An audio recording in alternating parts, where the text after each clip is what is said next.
अस्सलाम वालेकुम, मैं हूं शाज़ेब खानज़ादा। IMF प्रोग्राम की बहाली पाकिस्तान के लिए अहम और बड़ी खबर होगी, क्योंकि अगले माली साल की पहली छमाही के बाद डिफ़ॉल्ट का ख़तरा टल जाएगा। मगर इसके बाद भी मुआशी तज्ज़ियाकारों का कहना है कि पाकिस्तानी मईशत इस तरह नहीं चल सकती जिस तरह से चल रही है। एक तो पाकिस्तान को एक और IMF प्रोग्राम में जाना होगा और दूसरी तरफ बार बार IMF प्रोग्राम में जाने का सिलसिला रोकने के लिए मईशत को रिफॉर्म करना होगा, क्योंकि अब बैरूनी अदायगियों के इस बोझ और इंतहाई कम टैक्स महसूलात के साथ मुल्क की मईशत नहीं चल सकती। इसके अलावा जो डोमेस्टिक कर्जे हैं उन पर जो सूद की अदायगियाँ हैं उनके साथ ये मईशत नहीं चल सकती। खसारे करने वाले इदारों के हवाले से फैसले किए बगैर मुल्क की मईशत नहीं चल सकती। टैक्स रिफॉर्म्स करने और तमाम सेक्टर्स को टैक्स नेट में लाए बगैर मुल्क की मईशत नहीं चल सकती। पाकिस्तान को अगले माली साल के लिए 23 अरब डॉलर्स दरकार हैं। जुलाई से दिसंबर तक पाकिस्तान को 10.35 अरब डॉलर्स बैरूनी कर्ज की अदायगी करनी है। इस हवाले से द न्यूज़ और जंग के साफी मेहताब की खबर के मुताबिक पाकिस्तान को अगले माली साल की पहली छमाही में 3.7 अरब डॉलर्स कर्ज की अदायगी करनी है, जबकि दूसरी छमाही में यानी अक्टूबर से दिसंबर तक कर्ज की अदायगी बढ़कर 6.5 अरब डॉलर्स रह जाएगी। ज़राए वज़ारत ख़जाना का कहना है कि इन 10.3 अरब डॉलर्स में से 4 अरब डॉलर्स का कर्ज रोल ओवर हो जाएगा, जिसमें चीन 1 अरब डॉलर्स जुलाई में रोल ओवर कर देगा और बकिया 3 अरब डॉलर्स दूसरी छमाही में सऊदी अरब रोल ओवर कर देगा। लेकिन फिर भी पाकिस्तान को दिसंबर तक 6 अरब डॉलर्स बकिया कर्ज की अदायगी करनी है। अगर रवा माली साल की आदाद शुमार को सामने रखें तो मालूम होता है कि IMF प्रोग्राम की बहाली में नाकामी की वजह से पाकिस्तान की कर्ज लेने की सलाहियत में भी 62% की कमी आई है। मेहताब दर की खबर के मुताबिक हुकूमत रवा माली साल के 11 माह में सिर्फ 8.6 अरब डॉलर्स कर्ज और ग्रांट्स की सूरत में हासिल कर पाई है, जबकि इस अरसे में 22.8 अरब डॉलर्स की बैरूनी फाइनेंसिंग हासिल करने का टारगेट था। जबकि गुज़िश्ता साल इसी अरसे में पाकिस्तान ने 13.5 अरब डॉलर्स की बैरूनी फाइनेंसिंग हासिल की थी। मल्टीलैटरल इदारों की जानिब से इब्तिदाई 11 माह में 4.4 अरब डॉलर्स कर्ज मिला, जिसमें से 50% कर्ज एशियाई तरक्याती बैंक ने दिया, जबकि वर्ल्ड बैंक ने कुल 1.47 अरब डॉलर्स का कर्ज दिया। इसी तरह एशिया इंफ्रास्ट्रक्चर इन्वेस्टमेंट बैंक ने 55 करोड़ डॉलर्स का कर्ज दिया, जबकि इसके बरक्स इस्लामिक डेवलपमेंट बैंक की जानिब से शॉर्ट टर्म कर्ज का जो टारगेट 11 माह के लिए 1.2 अरब डॉलर्स का रखा गया था, लेकिन 11 माह में इस्लामिक डेवलपमेंट बैंक ने सिर्फ 16 करोड़ डॉलर्स कर्ज जारी किया। खबर के मुताबिक इन 11 माह में पाकिस्तान ने दोस्त ममालिक से 1.35 अरब डॉलर्स कर्ज हासिल किया। IMF ने अभी तक इस माली साल में सिर्फ 1.16 अरब डॉलर्स जारी किए हैं, जबकि इन 11 माह में कमर्शियल बैंकों से लिए जाने वाले कर्ज में भी कमी आई है और इन 11 माह में सिर्फ 900 मिलियन डॉलर्स यानी 90 करोड़ डॉलर्स का कर्ज लिया गया, जबकि टारगेट 7.4 अरब डॉलर्स का रखा गया था। खबर के मुताबिक हुकूमत इस माली साल में प्लान किए गए 2 अरब डॉलर्स के इंटरनेशनल बॉन्ड्स भी जारी नहीं कर सकी। ये बैरूनी सेक्टर की सूरत हाल है और अब IMF की अगर प्रोग्राम बहाल होता भी है तो आगे जाके मामला क्या होगा। हमारे साथ मौजूद हैं खुर्रम शहजाद साहब, साथ ही खाका नजीब साहब मौजूद हैं। हमारे मशीद आप दोनों का बहुत शुक्रिया। खाका नजीब साहब, ज़ाहिर है कम अज़ कम इतलात आ रही हैं कि हुकूमत ने पूरी कोशिश की है कि IMF मुतमईन हो जाए और ये नवा रिव्यू हो जाए। वज़ीर ख़जाना तो 10वें रिव्यू की भी बात कर रहे हैं। मसाइल हल हो जाएंगे या फिर मसाइल हल करने पड़ेंगे, ऐसे हल नहीं होंगे, एक और IMF के प्रोग्राम में जाना पड़ेगा, सख्त फैसले करने पड़ेंगे? सबसे ज़्यादा तो ज़रूरी है कि किसी तरह 9th रिव्यू कंप्लीट हो। $1 बिलियन IMF के 3 फ्रेंडली कंट्रीज़ के 1-2 अरब डॉलर आप अपने जो आपके इस वक्त एक प्रोग्राम लोन है, उसके अलावा प्रोजेक्ट लोन्स हैं, ये मल्टीलैटरल्स के, लेट्स पुट देम टुगेदर और टेक पाकिस्तान के हम 8-9 अरब डॉलर पे खड़े हों। तो जो अगला इलेक्शन साइकिल है वो क्या है, इलेक्टोरल साइकिल अगर 12 को शुरू होता है तो 3-4 माह आपने गुजारने। आपने नंबर सही रखा, 5 से 6 अरब डॉलर आपको 6 माह में चाहिए। पर यह भी याद रखिए शाहज़ेब भाई कि इसके साथ साथ कुछ करंट अकाउंट डेफिसिट का अगर 2 अरब डॉलर का भी खसारा आता है तो आपको एक्चुअली 7 से 8 अरब डॉलर चाहिए पहले 6 माह में। सो इनको गुजारने के लिए 9th रिव्यू की कंप्लीशन, और I think there is a favourable position there. Government ने देर से किया पर तकरीबन सब चीज़ें कर दी। उसके बाद 1 जुलाई से इसी हुकूमत को अगर 10th और 11th नहीं होता और एक्सटेंशन आती, which may not be possible because 4 साल पे चला गया प्रोग्राम, को री-इंगेज करना चाहिए, contours of a new programme तय करने चाहिए। ये मैं इसलिए कहता हूं कि ये आपका मल्टीलैटरल फ्लो को खोले रखेगा। ये आपके कमर्शियल रसाई जो आप 3 से 5 अरब डॉलर, आप सही जिक्र कर रहे थे, बहुत पैसे वापस गए हैं पर नहीं आए, 3 से 5 अरब डॉलर आपके commercial specially middle eastern banks को गए हैं, वो वापस लाने के लिए इवन इंटरिम गवर्नमेंट को ये शायद इस्तात दे देगा कि वो ये काम कर सकें। इस तरह आप नवंबर तक का टाइम गुजार सकेंगे और आपका प्रेशर कम हो जाएगा।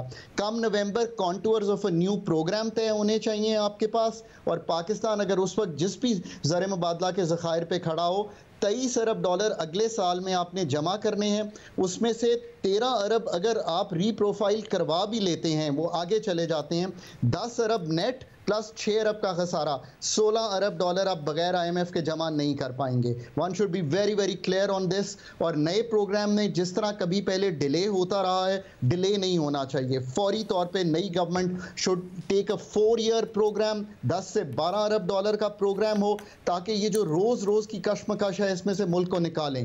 Having said that, that doesn't mean कि ये आपके कलीदी मसाइल हल कर देगा। आपने कलीदी मसाइल ना उसने SOEs को बेचना है, ना एनर्जी सेक्टर को ठीक करना है, ना ही पैदावारी सलाहियत मुल्क की ठीक करनी है। ये तीनों काम आपके हैं, वो आपने आकर करने हैं। ये बड़ा क्लियर है। एक और चीज़, डेट रीप्रोफाइलिंग पे आज काम शुरू कीजिए, and it is easy. Shahzeb भाई, नेक्स्ट 3 ईयर्स में $39 बिलियन का डेट आउट ऑफ $75 बिलियन रीप्रोफाइल किया जा सकता है। ये आपकी अगर बैलेंस शीट से निकल जाता है, 13 अरब अगले साल निकलता है, 13 उसके अगले और 13 उसके अगले, तो आपका डेट सस्टेनेबिलिटी बढ़ जाएगा। क्यों ये मैं कहता हूँ, वरना IMF आपको कहेगा कि आपकी डेट सस्टेनेबिलिटी प्रॉब्लम में है, आप रीस्ट्रक्चरिंग में जाइए। शाहज़ेब भाई, be very clear, restructuring is a polite way of saying that I am unable to give you that money. Pakistan is not in that position and should not be taken into that position. Khurshid साहब, आप बताइएगा कि ज़ाहिर नवा review हो जाता है, उसके बाद भी आपको लगता है कि सख्त फैसलों का वक्त रहेगा, एक और IMF प्रोग्राम में जाना पड़ेगा, वरना इस तरीके से जिस तरह मईशत चलाई गई है अब चल नहीं सकती है? Thank you Shahzeb. बिल्कुल देखें, ये आप जहन नशीन कर लें कि पाकिस्तान टेक्निकली डिफ़ॉल्ट जो है वो अप्रैल 2024 से पहले शायद ना करे, बट इफ़ेक्टिवली जो है बहुत मुश्किल में हो अगले 6 महीने। उसकी वजूहात 2 हैं। एक तो ये कि अभी जो IMF प्रोग्राम है उसमें एक ट्रांच, पॉसिबली एक ट्रांच ही मिलेगी, जो कि 9th रिव्यू है $1.2 बिलियन की, जो हमारे 1-1.5 महीने का फ्यूल हो सकता है मैक्सिमम। उसके बाद जो है होगा क्या, उसके बाद होगा ये कि अगले 6 महीने तक IMF प्रोग्राम नहीं हो पाएगा, क्योंकि जब तक इलेक्शंस होंगे, नई गवर्नमेंट टेक ओवर करेगी, फिर जनवरी में जाके आपको नया प्रोग्राम जो है वो मिल सकेगा। वो भी नई गवर्नमेंट आएगी, वो किस तरह से डील करती है। तो 6 महीना बहुत क्रूशियल है, और इसमें डेफिनेटली आपको 6 अरब डॉलर नहीं, मुझे लगता है कम से कम 11 से 12 अरब डॉलर्स चाहिए, जिसमें ग्रोथ भी आपको थोड़ी इंश्योर करनी होगी, अदरवाइज इंडस्ट्री बिल्कुल बैठ जाएगी। और 3 बड़ी इंपोर्ट्स हैं आपकी जिस पे बहुत ज़्यादा प्रेशर आ जाएगा, वो फूड है, फ्यूल है और मेडिसिन हैं। ये आपने इंश्योर करना है कि प्रायोरिटी पे आती रहें, क्योंकि इससे सरप्लस जो है वो अचीव करना मेरा नहीं ख्याल मीनिंगफुल होगा। तो एक तो आपको 10 से 12 अरब डॉलर्स की ज़रूरत है, जिसमें आप आधा 5 से 6 अरब डॉलर कर्जा पे करें। 5 से 6 अरब डॉलर आपको इकोनॉमी रन करने के लिए चाहिए होगा। वो कैसे हो सकेगा? एक तो इस ट्रांच को पूरा करेंगे, तो ये ट्रांच के बाद आपका IMF प्रोग्राम 30 जून को ख़त्म हो जाएगा। उसके बाद हो सकता है इस ट्रांच की बेसिस पे सऊदी अरेबिया, चाइना, UAE आपको जो उन्होंने कमिटमेंट किए वो देना शुरू कर दें। तो एक बहुत बड़ा आपको रूम मिल जाएगा आगे जो है 3-4 महीने मैनेज करने का। उसके बाद आपको क्या करना है? उसके बाद आपको ये करना है, फाइनेंस मिनिस्टर साहब भी ये बात कर रहे थे हामिद साहब की शो पे, कि 2 जो रिव्यूज़ हैं उनको पूरा किया जाए। यानी कि यहाँ से आप 1 महीने की एक्सटेंशन मांगे IMF से, कहें कि हमारी जो गवर्नमेंट है वो मिड अगस्त तक चली जाएगी, उससे पहले आप जान मार के ये जो 2 रिव्यूज़ बाकी होंगे इसके बाद उसको पूरा करें। उसका फ़ायदा क्या होगा कि जब IMF प्रोग्राम में आप कंप्लीशन के साथ निकलेंगे ना, तो आपके एटलीस्ट जो ट्रेड है, इन्वेस्टर्स हैं और क्रेडिटर्स हैं, ये आपके साथ ऑन बोर्डेड होंगे, और एटलीस्ट इंटरिम गवर्नमेंट को आपको मौका मिलेगा कुछ काम करने का। और फिर उसके बाद जैसी गवर्नमेंट आएगी आपके पास एक फ्यूल होगा कि आप सर्वाइव करें, और एटलीस्ट ये इंपोर्ट्स बंद ना हो। इसकी वजह से बहुत इन्फ्लेशन हो सकती है, इंटरेस्ट रेट्स ऊपर ही रहेंगे, फिर डेट में भी इजाफा हो सकता है, तो चीज़ें बहुत डीरेल हो सकती हैं अगर ये स्ट्रैटेजी ना अपनाएंगे। और खाकाना जी साहब, आपने 1-1.5 महीने की एक्सटेंशन लें। और खाकाना जी साहब, आपने खुद ने IMF के साथ डील किया हुआ है, निगरान हुकूमत के साथ, क्या इंटरिम गवर्नमेंट के साथ क्या बिल्कुल वो बात नहीं करेंगे? एंगेजमेंट हो सकती है? प्रोग्राम किस किस्म का होगा? मुश्किल होगा, आसान होगा? क्या शराइत होंगी? उस पर बातचीत हो सकती है, या प्रोग्राम भी हो सकता है, या मुमकिन नहीं है?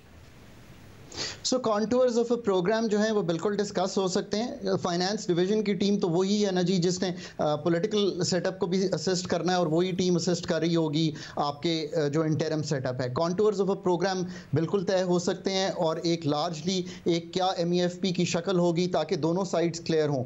ये भी याद रखिए कि जो इनकमिंग गवर्नमेंट होती है, जैसे ही इलेक्शन होते हैं उसके साथ एंगेजमेंट फाइनेंस डिवीजन की ज़रूर शुरू हो जाती है। हम जब डार साहब इनकमिंग थे या असद इनकमिंग थे तो उनके साथ एंगेजमेंट शुरू हो जाती है। सो उसी वक्त उनको बताया जा सकता है कि ये लार्ज कॉन्टूर्स हैं, वो उसमें जो चेंजेस चाहते हैं वो फौरी तौर पे कर सकते हैं। प्रोग्राम पाकिस्तान का बड़ा क्लियर है शाहजेब, ये कोई चेंज नहीं होना। पाकिस्तान का टैक्सेशन का है, पाकिस्तान का एक्सपेंडिचर का रिफॉर्म है, ये तो आपके फिस्कल को संभालेगा। एनर्जी पे आपको इन डेप्थ काम करना पड़ेगा कि आखिर कैसे आपने एनर्जी सेक्टर को सेट करना है, आपने क्या करना है ये। और तीसरी ऑफ कोर्स आपको ये देखना है कि ओवरऑल आपने मॉनेटरी जो टारगेट्स हैं उसको कैसे पूरे करना है, और फिर आपका एक क्वाज़ा फिस्कल का सेक्टर आता है। सो प्रोग्राम तो पाकिस्तान का यही है, कोई ऐसा नई चीज़ नहीं आनी। ये 4 सेक्टर जो हैं ये लार्जली डिटर्मिन करेंगे। सो बिल्कुल बात करनी चाहिए। अगर कहीं इंटरिम फैसिलिटी की कोई बहुत ज़्यादा ज़रूरत पड़े तो वो यहाँ फंड से भी बात की जा सकती है, या अगर आप इंगेज्ड होंगे तो आपको ब्रिज फाइनेंसिंग किसी भी मुल्क से, कमर्शियल से या मल्टीलैटरल प्रोग्राम या प्रोजेक्ट लोन से भी मिल सकती है, क्योंकि IMF का जो एंगेजमेंट है और IMF का जो नॉड है वो आपको ये हेल्प कर देगा। तो आपको ऑब्वियसली कोई ऐसी टीम लानी है इंटरिम में भी जो इन सब चीज़ों को समझती हो और IMF को ऑन द साइड चला रही हो, और साथ ही बाकियों से जो प्रोजेक्ट लोन्स है, प्रोजेक्ट लोन्स $9 अरब हमने कमिट किया था जिनीवा में, $300 million have flown in. So can we in the next 6 months pick up another billion और 2? मेरा ख्याल है आप कर सकते हैं, ऐसा मुश्किल नहीं है, आप बिल्कुल कर सकते हैं। और इस 9th रिव्यू को कंप्लीट करके आप अनदर $3-4 बिलियन पिक कर सकते हैं। That would give you comfort. But economy को जहां तक आपको खोलना है, आई थिंक कि वो नवंबर तक शायद मुमकिन नहीं होगा जब तक आप फुल फ्लेज प्रोग्राम में आ नहीं जाते। ये ज़रूर होगा कि आप अभी जब इंपोर्ट्स पे थोड़ी सी कदगन उठाएंगे, बिकॉज आपको फंड के प्रोग्राम में आना है, तो थोड़ी इंपोर्ट आपकी ईजी होगी। बट इंटरिम इतने बड़े फैसले शायद नहीं ले पाएगी, अभी आपको केयरफुली ट्रेड ही करना पड़ेगा इस टाइम पर, और once the new government comes in. But Shahzeb भाई इंपॉर्टेंट पार्ट ये है कि ये एक ब्रीदर ही देगा। नया IMF प्रोग्राम भी आपकी एनर्जी सेक्टर को डिसरप्ट करके ठीक नहीं करेगा। ये अहम बात है, वो रिफॉर्म्स खुद करने होंगे। वो खुर्रम साहब साथ में ज़रा हुकूमत एक फास्ट मैकेनिज्म वो कह रहे हैं 1 विंडो ऑपरेशन के ज़रिए दोस्त ममालिक को असासे बेचने के बाद अब हमें चाहे पोर्ट ऑपरेशन हो या फिर बाद में एयरपोर्ट ऑपरेशन हो, इतने पैसे तो नहीं मिलेंगे कि हमारे मसाइल हल हो सकें। क्या कुछ ऐसा है कि पाकिस्तान की जो फौरी ज़रूरियात हैं उसमें एक बड़ी रकम पाकिस्तान को मौसूल हो सके और पाकिस्तान बेचने में कामयाब हो सके बगैर उस प्रोसेस के जिसमें ज़ाहिर बहुत ज़्यादा मसाइल आते हैं, और 1 विंडो ऑपरेशन के ज़रिए तेज़ करके? देखिए शाहजेब भी बड़ा अच्छा जो है पर्सपेक्टिव है कि जो इंटर गवर्नमेंटल जो बॉडी बनाई है, कमेटी बनाई है, इसके थ्रू बहुत सारी पॉसिबिलिटीज़ हैं, जिसके अंदर आप ये देखें कि LNG प्लांट्स हैं, एयरपोर्ट्स हैं आपके, ये काफ़ी हाई टिकट आइटम्स हैं। और इसमें और इसके अलावा आप देखें कैपिटल मार्केट की कुछ ट्रांजैक्शंस हैं जो कि ऑल्दो बहुत कम मल्टीपल्स पे ट्रेड हो रहे हैं, बट एक फ्यूचर जो है बेसिस पे आप एक कोई कॉन्ट्रैक्ट कर सकते हैं, बायबैक एग्रीमेंट कर सकते हैं। मिफ्ता साहब ने इसको कोशिश भी की थी। तो ये बिल्कुल पॉसिबिलिटीज़ हैं कि आप कम से कम $3 से $4 बिलियन जो है यहाँ से रेस कर सकते हैं। लेकिन बात वही है कि it's a matter of time की हमें बहुत ज़्यादा जो है वो स्केर्सिटी है इस वक्त, टाइम बहुत कम है हमारे पास। जितना जल्दी हम मूव करेंगे उतना जल्दी जो है चीज़ हो सकती है, उतना जल्दी। देखें हमारे यहाँ इनएबिलिटी इस चीज़ की कि पैकेज करके एक प्रोडक्ट को पैकेज करके उसकी वैल्यूशन करके देना, ये थोड़ा सा टाइम कंज्यूमिंग है। प्रोसेसेस हैं इसके, ट्रांसपेरेंसी की वजह से भी होता है। लेकिन इंटर गवर्नमेंटल जो कमेटी है कैबिनेट की, ये कर सकती है। तो $3 से $4 बिलियन यहाँ रेस किए जा सकते हैं कैपिटल मार्केट्स, और जो प्राइवेट ट्रांजैक्शंस है, प्राइवेटाइजेशन की जो प्राइवेट इक्विटी की ट्रांजैक्शंस है वो की जा सकती हैं। तो मेरे ख्याल में माशी सूरत के वाले साहब ने गुफ्तगू सुनी। सियासी सूरत हाल ईद के बाद क्या हो सकती है, तहरीक इंसाफ के मुस्तकबिल के हवाले से, PDM के मुस्तकबिल के हवाले से सवालात उठ रहे हैं। बात करेंगे ब्रेक के बाद। ईद के बाद पाकिस्तान की सियासत किस सिमत जाएगी, ये सवाल बहुत अहम है। तहरीक इंसाफ का मुस्तकबिल क्या होगा? अगर दुबई में मुलाकातें हुई हैं, उसका नतीजा क्या निकलेगा? पीपल्स पार्टी नून लीग के मामलात क्या होंगे? किस तरीके से सूरत हाल आगे बढ़ेगी? हमारे साथ मौजूद हैं सीनियर सहाफ़ी तजज़ियाकार मुजीबुर रहमान शामी साहब और आसमा शराजी साहिबा हमारे साथ मौजूद हैं। आसमा शराजी साहिबा की लंदन में मुलाकात भी हुई थी नवाज शरीफ साहब से गुज़िश्ता हफ्ते, उनसे इस हवाले से भी बात करेंगे। आप दोनों का बहुत शुक्रिया। शामी साहब, ज़ाहिर है हालात बहुत तेज़ी से बदलते नजर आए, सियासी दर्जा हरारत बढ़ता नजर आया। इमरान खान साहब तनकीद भी करते हैं, इल्ज़ाम लगा देते हैं कि जी जो कुछ 9 मई को हुआ खुद कराया गया। फिर ISPR की तरफ से हमने देखा वाज़ेह जवाब आया। फिर इमरान खान साहब मुज़ाकरात की भी बात करते हैं, उसका भी वाज़ेह जवाब आ गया कि सियासी जमातें आपस में बैठ के बात करें। कुछ कोई रास्ता आपको निकलता नज़र आता है इमरान खान साहब के लिए, या ईद के बाद भी उनकी मुश्किलात में इजाफा ही होता नज़र आ रहा है? शाहजेब साहब बहुत शुक्रिया। देखें, इमरान खान साहब ने अपने सारे रास्ते बंद कर लिए हैं और एक ऐसी गली में है जिसे बंद ही कहा जाएगा, तो वो इससे कैसे निकलेंगे कोई यानी अंदाज़ा नहीं लगाया जा सकता। मौजे तो हो सकते हैं, अल्लाह को अगर मंजूर हो तो कोई भी सूरत हाल हो सकती है, लेकिन जो मालूम हक़ाइक़ हैं उनको अगर आप मद्देनज़र रखें तो मेरा ख्याल उनके लिए मुश्किलात में इजाफ़ा होता जाएगा। और देखना होगा कि PTI जो है वो अपना वजूद कैसे बरकरार रखती है। अगर वो एक कदम पीछे हट जाएं और अपना कोई जानशीन मुकर्रर कर लें, अपनी पार्टी को मुश्तमे करने में कामयाब हो जाएं, तो फिर हो सकता है कि वो कुछ अरसे के लिए उनके मामलात जो हैं कुछ बेहतरी की तरफ चल पड़ें। लेकिन मौजूदा हालात में अगर वो ज़िद पे कायम रहेंगे और इस्टेब्लिशमेंट से बात करना चाहेंगे, अपने सियासी हरीफों को तस्लीम नहीं करेंगे और 9 मई जो है उसके मामलात का भी इदराक नहीं करेंगे, तो मेरा ख्याल उनका फिर किरदार महदूद होता चला जाएगा। उसमें कोई कुशादगी नज़र नहीं आ रही मुझे। अस्मा, आप समझते हैं कि लैक ऑफ ट्रस्ट का आलम है? जब असद उमर साहब बात करते हैं तो वो बताते हैं, जो रहनुमा बात करे ऑफ द रिकॉर्ड या ऑन द रिकॉर्ड, वो यही कहता नजर आता है कि जी हमने समझाया था, हमारी बात नहीं सुनी गई। तो क्या अब भी बात नहीं सुनी जा रही है या कोई समझाने की पोजीशन में नहीं है? क्योंकि शाह महमूद कुरैशी साहब जब रिहा हुए, फिर इमरान खान साहब से मुलाकात हुई, उसके बाद कोई पेशरफ नज़र नहीं आई और एक मीटिंग होती है पार्टी के लोगों की ऑनलाइन जिसमें शाह महमूद कुरैशी साहब नहीं होते हैं। तो क्या इस वक्त क्या किसी में हिम्मत नहीं है कि समझाए, या फिर कोई मौका निकल नहीं रहा है? जी शुक्रिया शाहजेब। मेरा ख्याल है कि वो ट्रेन जो कि जिस पे PTI को पॉलिटिकली कुछ वेटेज मिल सकता था वो मिस हो चुकी है। और इमरान खान साहब, जैसे कि भी शामी साहब ने भी कहा, कि वो अपनी जगह पे एक बंद गली में है और उसके साथ साथ पूरी जमात जो है वो डिसमेंटल तकरीबन हो चुकी है। शाह महमूद कुरैशी साहब हों या असद उमर साहब हों, ये अपनी जगह पे अलग अलग एंटिटीज़ ज़रूर हैं, मगर एक जगह पे एक पॉलिटिकल पार्टी का जो तसव्वुर है वो कहीं पे नज़र नहीं आता। और ये चीज़ हमें जो PDM की मुख्तलिफ जो क़यादत है, रिसेंटली मियाँ नवाज शरीफ से मुलाकात हुई, या फिर जो पीपल्स पार्टी के लोग हैं या मौलाना फजलुर रहमान साहब हैं, उनके यहाँ भी अब पाकिस्तान तहरीक इंसाफ की बहैसियत सियासी जमात उनके साथ बात करने के हवाले से कोई जो मंजरनामा है वो नज़र नहीं आता। अलबत्ता ये ज़रूर है कि तमाम स्टेक होल्डर्स के साथ बात करने की बात या वे फॉरवर्ड जो है वो ज़रूर नज़र आता है, जैसा कि इस वक्त दुबई के अंदर बहुत अहम मुलाकातें जो है वो हो रही हैं। तो अब इस पूरे तनाजुर के अंदर अगर PTI के सियासी मुस्तकबिल की बात की जाए, तो ये सियासी मुस्तकबिल तो अब सारा का सारा उस चीज़ के ऊपर डिपेंडेंट है जो कि अब ईद के बाद के मामलात होंगे। मसलन ये कि कार्रवाई तेज़ हो जाएगी, इम्कानात है कि 9 मई के जो मनसूबा साज हैं, फैसिलिटेटर्स हैं, एबेटर्स हैं, उनके गिर्द घेरा जो है वो तंग कर लिया जाएगा। और शायद यही वो वजह है कि जिसके ऊपर पाकिस्तान की सियासी जो जमातें हैं और अस्करी क़यादत है, उनके बीच में ज़ाहिर है कि इस मामले के ऊपर कोई ना कोई अंडरस्टैंडिंग भी बन चुकी है। अब देखना यही है कि अब अगर वे फॉरवर्ड के ऊपर जाएंगे और मुज़ाकरात को या डायलॉग के प्रोसेस को, जो कि अभी ईद के बाद शुरू हो सकता है, किसी भी लम्हे शुरू हो सकता है, उसके अंदर जो है वो पाकिस्तान तहरीक इंसाफ का पॉलिटिकल जो फ्यूचर है उसको सियासी जमातें किस तरह से देखती हैं। अदरवाइज़ एक कॉम्प्रिहेंसिव एजेंडा है जिसको कि सियासी जमातें फॉलो करने जा रही हैं। मिसाक जमहूरियत हो, मिसाक मईशत हो, जो कि DGISPR की प्रेस कॉन्फ्रेंस में भी आपने सुना होगा कि वो हकीकी सियासी जमातों की डायलॉग की बात कर रही हैं,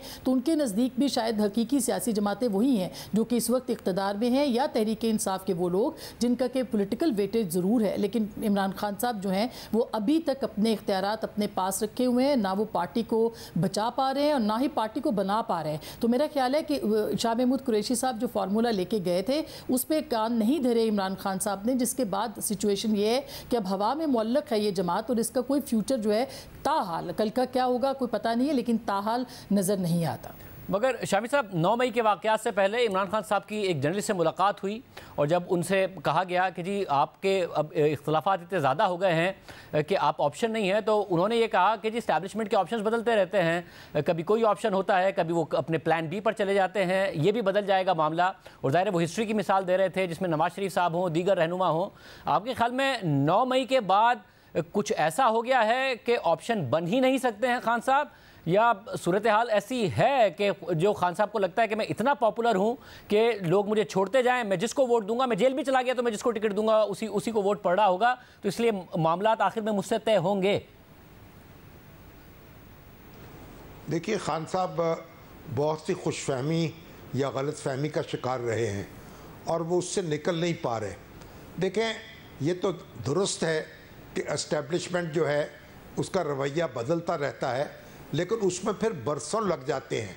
ये 1-2 दिन की बात नहीं होती। जनरल ज़िया-उल-हक की जगह मिर्ज़ा असलम बेग आएंगे तो फिर रास्ता बदल सकता है। परवेज़ मुशर्रफ की जगह परवेज़ अशफाक कियानी आएंगे तो फिर सूरत हाल मुख्तलिफ हो सकती है। ये नहीं हो सकता कि आज का जो रवैया है वो कल तब्दील हो जाए या परसों तब्दील हो जाए। इसके लिए कि इंतज़ार करना पड़ेगा, और मेरा ख्याल वो इंतज़ार जो है वो खान साहब के बस की बात है नहीं। वो तो देखिए वो अपनी कोई हिकमत अमली बना नहीं सके। उनके जिस साथी से भी बात होती है वो उसको ओन करने को तैयार नहीं है जो उनके फ़ैसले हैं। उन्होंने अक्सर फ़ैसले यक्का और तन्हा किए हैं, अपने फ़ैसले अपनी जमात पर और अपने साथियों पर ठोंसे हैं, और अब उनको कोई उन फैसलों की जिम्मेदारी कोई कबूल करने पर तैयार नहीं है। और उनको अब आगे उनको बढ़ना जो है वो दुश्वार हो गया है।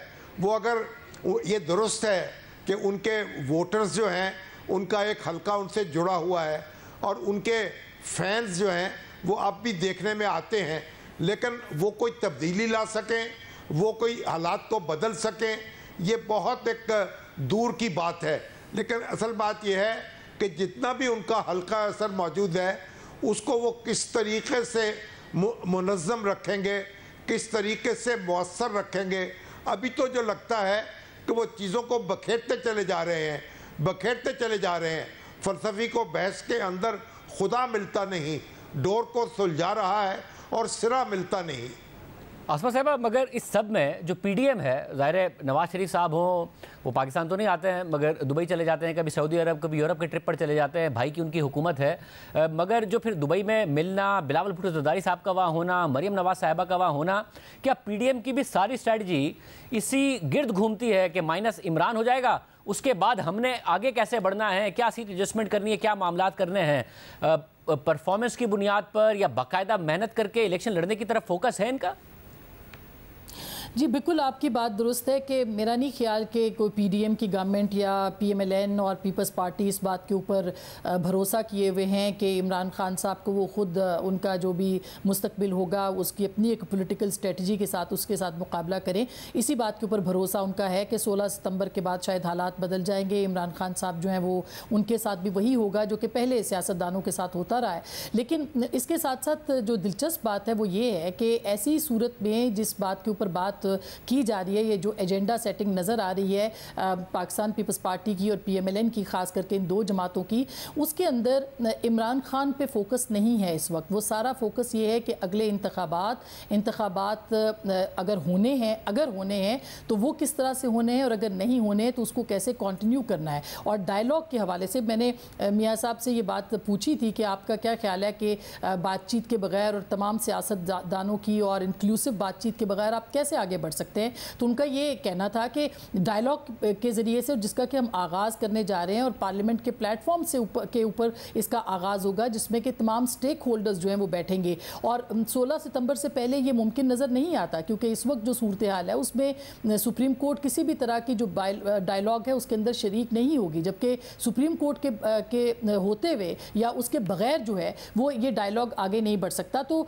ऐसे लगता है कि जो पॉलिटिकल पार्टीज़ इस वक्त इक़्तिदार में हैं, उनका फोकस सिर्फ और सिर्फ ये है कि वो अगले इंतखाबात को किस तरह से लें, किस तरह से हासिल करें, किस तरह से मैनेज करें, किस तरह से कामयाब हों, और उसमें उनकी अपनी सीट एडजस्टमेंट, उनकी अपनी पॉलिटिकल एजेंडाज, और एक आने वाला जो सेटअप है कॉलिशन गवर्नमेंट की सूरत में भी अगर होता है तो उसकी सूरत में उनकी स्ट्रेटजी ज़्यादा नज़र आती है। यानी वो इतने पुरएतमाद हैं कि अगले इंतखाबात में उनको इमरान खान साहब या उनका जो इन्फ्लुएंस है वो नज़र नहीं आता। ये एक असेसमेंट है जो कि गुफ्तगू या जो मुख्तलिफ जो PDM के लोगों से हम बात करते हैं उसके बाद से नज़र आती है। तो ये नहीं है कि फ़ोकस जो है वो हट गया है, मगर फोकस ज़रूर है कि वो मुआशी एजेंडे पे, मिसाक जमहूरियत के ऊपर है, उसको एक्सटेंड करना चाहते हैं, उस पर बातचीत करना चाहते हैं। लेकिन इस पूरे एजेंडे के अंदर, गुफ्तगू के अंदर इंक्लूसिव टॉक्स कैसे होंगी, पाकिस्तान तहरीक इंसाफ का बचा कुचा ग्रुप भी अगर आप लाना चाहते हैं उनको कैसे शामिल किया जाएगा, PDM के पास सरेदस्त इस हवाले से कोई प्लान मौजूद नहीं है। और ऐसे लगता है कि ये आगे जाके भी अगर बातचीत होगी 16 सितंबर या सितंबर के बाद, तो उसके बाद फिर अगर नवाज शरीफ साहब वापस आते हैं तो उन सारों का फोकस जो है वो नेक्स्ट सेटअप ज़्यादा होगा। शामी साहब, आप समझते हैं कि कोई सियासी रास्ता आसान है और PDM यही समझ रही है कि खान साहब से मुकाबला करना उन्हें नहीं पड़ेगा क्योंकि वो माइनस हो जाएंगे, इसलिए रास्ता बड़ा आसान होगा, या रास्ता अभी भी कठिन है, उनके लिए भी सियासत में बहुत सारे ऐसे मरहल आएंगे जिससे उन्हें गुजरना पड़ेगा अगर इलेक्शन लेने भी हैं और फिर इलेक्शन जीतने भी हैं? मेरा ख्याल हमारी जमहूरियत जो है उसका भी ये तकाजा है, और हमारे सियासी अमल का भी ये तकाजा है कि PTI अपना वजूद बरकरार रखे, इंतखाबात में हिस्सा ले, जो भी उसके साथ सूरत हो उसका मुकाबला किया जाए। यही एक बेहतर रास्ता होगा। वरना तो फिर लोग तो बड़ी बड़ी बातें कर रहे हैं, वो तो निज़ाम को तलपट करने की बात कर रहे हैं, कोई मुझसे चीन की बात कर रहा है, कोई कह रहा है कि पूरा निज़ाम यकसर ख़त्म हो जाना चाहिए, नई बसात बचानी चाहिए, दस्तूर में बहुत बुनियादी तब्दीलियाँ हो जानी चाहिए। ये इस तरह की ख्वाहिशात हैं और इस तरह के ख्याली पुलाव भी पक रहे हैं और मंसूबे भी बन रहे हैं, यानी पता नहीं बन रहे हैं या उनकी बात हो रही है। तो हमें अपने दस्तूर को बरकरार रखते हुए उसमें आगे बढ़ना चाहिए, उसमें रास्ते निकालने चाहिए। पाकिस्तान इस वक्त इस पोजीशन में नहीं है कि किसी नए तजर्बे से उसको गुजारा जाए, इसमें बहुत मुश्किलात पैदा हो जाएंगी और हमारे लिए और पाकिस्तान के लिए अपने आप को संभालना जो है वो मुश्किल से मुश्किल तर होता चला जाएगा। आसमा साहब, आप समझती हैं कि आगे जाके इख्तलाफात ही नज़र आ रहे होंगे, मामला रिजॉल्व नहीं हो रहे होंगे पीपल्स पार्टी और नून लीग के दरमियान भी, जैसे जैसे हम अभी इलेक्शन की तरफ जा रहे होंगे, चाहे पीपल्स तहरीक इंसाफ के हवाले से कुछ भी हो रहा हो? मुझे सरेदस्त ऐसा शाज़ेब नज़र नहीं आता कि इख्तलाफात मौजूद हैं पाकिस्तान पीपल्स पार्टी के और PMLN के, क्योंकि जो मुलाकात अभी जो हमारी मुलाकात हुई नवाज शरीफ साहब से भी, तो एक बड़ा क्लियर एजेंडा उनके जहन में है। और जो जरदारी साहब से कल भी मुलाकात हुई है या 2-3 दिनों में जो मुलाकातें उनकी हुई हैं, उसमें अगला जो सेटअप है या जो एक कॉलिशन सेटअप या जिसे कहना चाहिए कि रिफॉर्म्स हैं, वो मईशत की रिफॉर्म्स हों या फिर वो ये पॉलिटिकल एजेंडा हो, वो सारा का सारा उसके अंदर गुफ्तगू के अंदर नज़र आता है। और एक नज़र आती है एक ऐसी चीज़ जिसके अंदर तमाम सियासी जमातें जो कि इस वक्त भी हैं मौजूद हैं इक़्तिदार के अंदर, और शायद आने वाले सेटअप के अंदर भी वो इसी तरह से बरकरार रहें, उनके बीच में एक मैक्सिमम एजेंडा जो है वो ऐसे लगता है कि वो तय कर लिया जाएगा। और जाहिर है कि इस वक्त जो मईशत के हालात है उसमें इस बात की डिमांड भी है, और एक वैक्यूम जिसकी तरफ अभी शामी साहब कर रहे थे कि जो पॉलिटिकल इंगेजमेंट है यंगस्टर्स के साथ या नौजवानों के साथ, उसके लिए भी सियासी लीडरशिप को जो है वो गौर करना चाहिए और गौर करना पड़ेगा। वरना वही होगा कि जिस तरह से MKM का वोटर जो है वो बहुत ज़्यादा बाहर नहीं निकलता, तो अगले इलेक्शंस के अंदर भी शायद उसको आप मोटिवेट नहीं कर पाएंगे, आप उनको इंगेज नहीं कर पाएंगे। तो एक पॉलिटिकल एजेंडा और एक इकनॉमिक एजेंडा जो है उसके ऊपर जो लीडरशिप है, ख़ास करके आसिफ अली जरदारी साहब और नवाज शरीफ साहब, वो एक मैक्सिमम एजेंडे के ऊपर बात करने के लिए तैयार हैं। और अगर ऐसा होता है तो ज़ाहिर है कि इख्तलाफात की गुंजाइश उसमें नहीं नज़र आती। अलबत्ता सबसे इम्पॉर्टेंट ये होगा देखना कि क्या 11 अगस्त को जब ये हुकूमत जाती है, अगर जाती है तो निगरान सेटअप के हवाले से क्या फ़ैसले किए जाते हैं, और अगर नहीं जाती है तो जो तोसी है असम्बली की क्या उसके ऊपर भी बात होगी, क्योंकि ये एक बहुत ही अहम बात है और इसके ऊपर बड़ा मुबहम सा जवाब हमें जो क़यादतें हैं या जो सियासी रहनुमा हैं दोनों जमातों के उनके हवाले से मिलता है। कोई बहुत क्लैरिटी उसके ऊपर नहीं है। गो के पीपल्स पार्टी इससे पहले बहुत क्लियर थी कि एक्सटेंशन जो है वो असेंबली की उसको नहीं होना चाहिए, लेकिन अब ऐसे लगता है कि जो दुबई के अंदर बातचीत हो रही है उसके अंदर ये पॉइंट भी ज़ेरे गौर आ सकता है कि अगर 11 अगस्त को असेंबली रुखसत नहीं होती और इसकी मुद्दत बढ़ाई जाती है तो फिर पॉलिटिकल इंगेजमेंट जो है वो क्या रुख इख्तियार करेगी और किस तरह से आगे बढ़ा जाएगा। बहुत शुक्रिया, गुफ्तगू आपने सुनी। प्रोग्राम में ब्रेक शामिल करते हैं और हम फिर बात करेंगे ब्रेक के बाद। 2009 में एक 10 साला लड़की ने बलूचिस्तान के कोयटा प्रेस क्लब में अपने वालिद की जबरी गुमशुदगी के खिलाफ एक बैनर उठाया और मुतालबा किया कि उनके वालिद को रिहा किया जाए। उन्हें उम्मीद यही थी कि अगर उनके वालिद ने कोई जुर्म किया है तो उन्हें किसी अदालत में पेश किया जाएगा, उन पर फ़र्द जुर्मायत की जाएगी, उन्हें फेयर ट्रायल का हक दिया जाएगा और अगर वो मुजरिम करार पाए तो उन्हें सज़ा दी जाएगी, वरना उन्हें रिहा कर दिया जाएगा।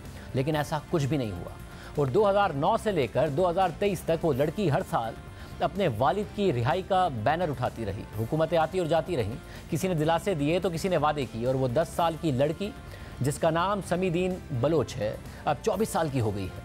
मगर इन 14 सालों में उनके वालिद की रिहाई से मुताल्लिक कोई ठोस पेशरफ नहीं हुई। समीदीन के वालिद डॉक्टर दीन मोहम्मद बलोच बलोचिस्तान में सरकारी मुलाजिम थे, डॉक्टर थे।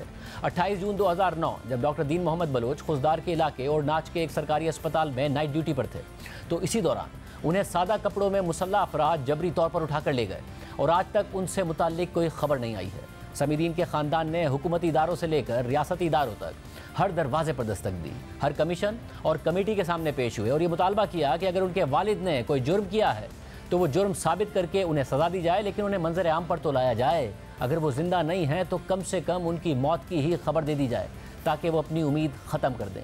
लेकिन कोई पेशरफ्त नहीं हुई। 2011 में साबिक chairman NAB justice retired Javed Iqbal, जिनके अपने कंडक्ट पर आज तक सवालात उठते रहे हैं, उन्हें जबरी गुमशुदगियों जैसे एक हसास मामले से मुताल्लिक बनाए गए कमीशन का सरबराह बना दिया गया और वो आज तक इस कमीशन के सरबराह हैं। समीदीन का दावा है कि जावेद इकबाल ने 12 साल पहले उनसे वादा किया था कि उनके वालिद को रिहा कर दिया जाएगा, मगर ये वादा सिर्फ वादा ही रहा। इसी तरह 2021 में जब इमरान खान की हुकूमत थी तो इमरान खान ने खुद वज़ीर आज़म की हैसियत से लापता अफराद के ख़ानदानों से मुलाकात की। इन ख़ानदानों में समीदीन का ख़ानदान भी मौजूद था। इमरान खान की हुकूमत ने मसाइल हल करने की यकीन दहानी कराई और दावा किया कि वो जबरी गुमशुदगियों के खिलाफ कानून साजी करेंगे। समीदीन समेत सैकड़ों ख़ानदानों के प्यारों का तो पता नहीं चला और इमरान खान की हुकूमत में जबरी गुमशुदगियों का बिल ही लापता हो गया। इमरान खान की हुकूमत में ही जब पंजाब के मुख्तलिफ शहरों में बलूचिस्तान से लापता होने वाले अफराद के अहले खाना ने एहतजाज किया तो इन एहतजाजों में नून लीग की रहनुमा मरीम नवाज़ ने भी शिरकत की और इमरान खान को तनकीद का निशाना बनाया और इदारों से अपील की कि लोगों को अदालतों में पेश किया जाए और अगर वो मर गए हैं तो कम से कम उनके ख़ानदानों को ये मालूमात दी जाएँ। साथ ही उन्होंने मुजाहिरीन के आंसू पूछे, मगर फिर खुद नून लीग की हुकूमत आ गई तो अब वो आँखें मरीम नवाज़ को ढूंढ रही हैं। वज़ीर आज़म शहबाज शरीफ ने हुकूमत में आने के बाद जबरी तौर पर लापता अफराद से मुताल्लिक काबीना की एक खुसूसी कमेटी तो बनाई, लेकिन 2022 में जब कोयटा के रेड जोन में लापता बलोच अफराद के ख़ानदानों ने 50 दिन का धरना दिया और सूबाई हुकूमत की बेबसी पर सवालात उठाए तो वज़ीर दाखिला राना सनाउल्लाह की सरबराही में वफाकी हुकूमत का वफ्द मुजाहिरीन से मिलने गया और उन्हें यकीन दहानी करवाई कि इस हवाले से कोई पेशरफ्त महीनों में नहीं बल्कि दिनों में होगी। इस यकीन दहानी पर धरना ख़त्म कर दिया गया, मगर आज उस बात को भी 9 महीने हो गए हैं, मगर अब तक इस हवाले से कोई पेशरफ्त नहीं हो सकी है। सैकड़ों ख़ानदानों की तरह समीदीन भी गुज़िश्ता 14 साल से ईद के दिनों में भी अपने वालिद की रिहाई के लिए मुजाहरे कर रही हैं और इस ईद पर भी वो हज़ारों ख़ानदानों की तरह सड़कों पर होंगी और रियासत से यही सवाल दोहरा रही होंगी कि उनके वालिद कहाँ हैं, किस हाल में हैं, ज़िंदा भी हैं या नहीं हैं। खुदारा जवाब दिया जाए। इजाज़त दीजिए, अल्लाह हाफ़िज़।